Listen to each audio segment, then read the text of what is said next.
அனைவருக்கும் வணக்கம். நம்ம சேனல் மூலியமா நம்ம இப்போ என்ன தெரிஞ்சுக்க போறோம்னு பார்த்தீங்கன்னா, அதாவது ஒரு கட்டிட அளவு வரைபடத்தில குடுத்திருக்கிற அளவிற்கு ஏற்றாற்போல் நம்ம மார்க்கிங் செஞ்ச பின்னாடி, அது சரியான முறையில செஞ்சிருக்குங்களா? மூலை மட்டத்திலா இருக்கான்றத எப்படி உறுதிப்படுத்திக்கலான்றது தெரிஞ்சுக்கலாங்க.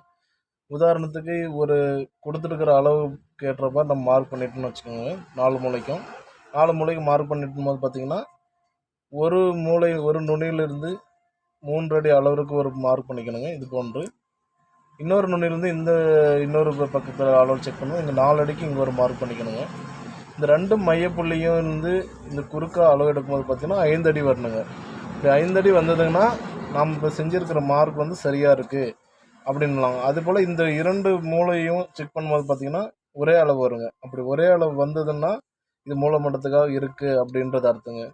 ஒரே அளவு வரலைங்கன்னா இந்த அளவுகள் சரியா வராது உங்களுக்கு. இந்த 3 அடி ஒரு பக்கம் 4 அடி, ஒரு பக்கம் 5 அடி. 3ம் சரியா வந்ததுன்னா, இது 3ம் இந்த 2 கிராஸும் செக் பண்ணும்போது ஒரே அளவா இருக்குங்க. அப்படி சரியா இருந்ததுன்னா, நம்ம சரியான முறையில மார்க் பண்ணியிருக்கோங்க அப்படின்றது உறுதிப்படுத்திக்கலாங்க.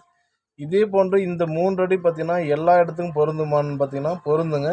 இந்த அளவு உதாரணத்துக்கு நம்ம இந்த பக்கம் 21 அடியும், இந்த பக்கம் 27 அடியும் மாரி குடுத்துருக்குங்க.